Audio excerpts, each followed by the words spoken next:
Hey guys, welcome to the lesson on the worst that can happen. I want to talk to you about the worst that can happen when you are pursuing your dreams, because we usually think of this worst case scenario or what we think in our minds of, something bad happening, and it's not even close to the real worst case scenario. So I just want to shift your mindset so that you can, start to think about it differently, and hopefully this will inspire you to take action. What do you think the worst thing that can ever happen is? Answer: a feeling. No, seriously, the worst thing that can ever happen to you is a feeling. And I want you to be open to this idea as we're going to explore it. Let's say you lose your job. What's the worst that happens? Okay, so you can't pay your rent or your mortgage, and you have to move, and like basically what happens is a trickle effect of your circumstances changing. But remember, your circumstances don't have to mean anything. You get to decide what they mean. So the losing the job, the worst that can actually happen is a feeling. So you might feel shame or scared. Your spouse cheats on you. You feel rejected, heartbroken. Your child is diagnosed with a disease. You're going to feel helpless and devastated. You lose your reputation. You feel shame. So all of these things, regardless of what happens in the circumstances, what happens to you, actually you, inside of you, is a feeling. The result of bad things happening is that you feel some sort of bad emotion. So even if it's physical, it's very rarely the actual pain that we're scared about. So if you're diagnosed with the disease, it's typically the emotional pain that's the worst part. Like, we don't want to feel the physical pain or die, so we're scared. Now, the one exception that I want to address is actually if you're physically harmed. So that is totally different than emotional pain, and that is not what I'm addressing or talking about here. For purposes of this case, this course and worst case scenario, I want you to know that the worst that can happen is an emotion, okay? I'm not talking about being physically attacked or anything like that, okay?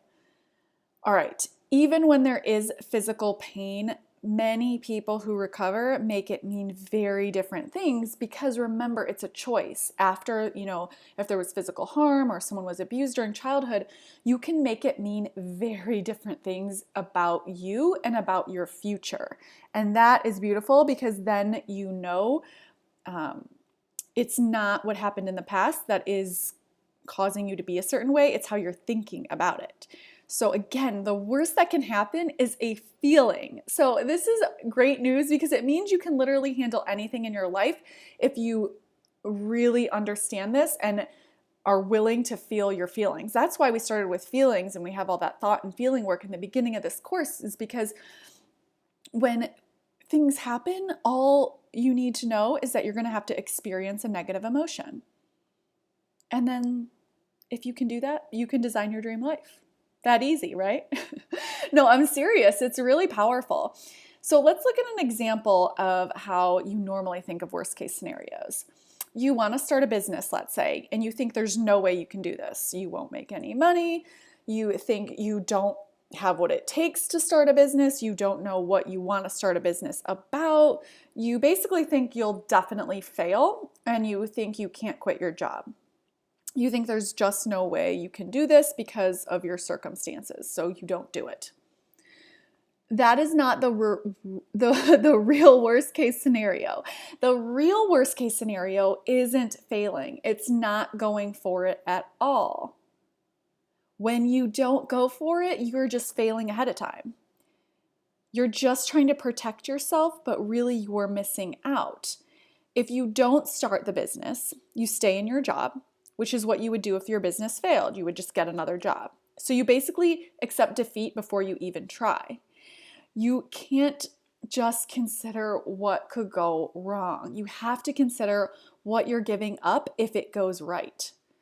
What if you make millions of dollars from your business? What if you help thousands of people?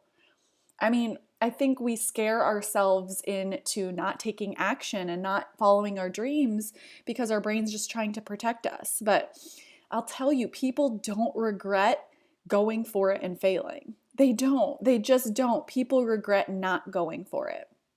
So I really want you to consider, what's the purpose of your life? Do you believe in God? Are you a person of faith? Do you believe in service? Do you live for your family?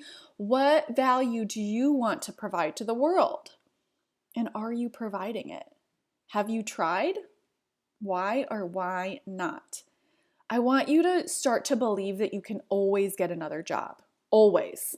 Think of the bell curve of people in the world. Trust me, you can get another job. You're fine, I promise. So this is really deep stuff, but it's so necessary because on a very superficial level, we do this on a daily basis. I cannot tell you how many emails I get from people giving me all of the reasons why they're not taking action, and it's always a mindset problem. It's never a problem with their circumstances. They are scared to feel certain emotions because of the thoughts and beliefs that they're holding on to. I want you to reconsider those belief systems that don't support your dreams anymore. I want you to think about what you want in your life and think about the beliefs you have about like why you're not doing something or what you're creating in your life. Think about what that worst case scenario is and ask yourself if that is really the worst case scenario. Is that really supporting your dream life? And at the end of your life, would you be glad that you acted the way that you did right now and not pursuing your dreams?